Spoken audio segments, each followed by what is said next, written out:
अक्सर हम बोलचाल की भाषा में कहते हैं कि फलाने की मिली भगत है या फलाने की फलाने से सांठ गांठ है।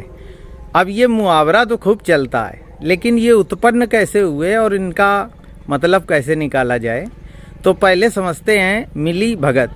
तो मिली का मतलब तो समझते हो, आपस में दो लोग मिल गए या कुछ लोग मिल गए। अब ये भगत क्या है? यूपी में हमारे यहाँ तो भगत एक अच्छा शब्द है, भक्त, भगत या संत। लेकिन ये भगत शब्द प्राचीन काल में ये देशज शब्द है। तो ये बिहार, मगध, पाटलिपुत्र क्षेत्र में जब प्राकृत का परिवर्ती आया है तो देशज रूप में आज भी आप देखना कि उस क्षेत्र में, बिहार वाले में लोग कह देते हैं काला ये भगलिया है, मतलब ये ठग है, ये बहुत भग्गल है, बहुत ही भगलिया है, बहुत ही ठग है।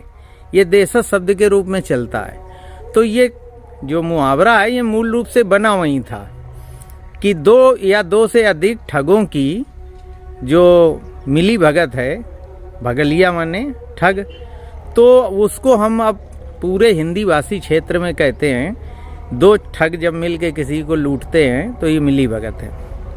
अब सांठ गांठ क्या है?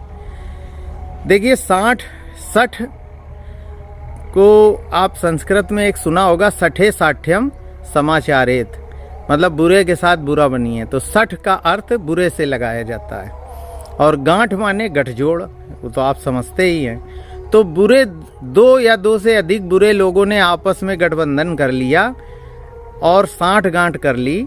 सांठ मतलब खराब लोग, और गांठ तो खराब लोगों ने गठबंधन कर लिया।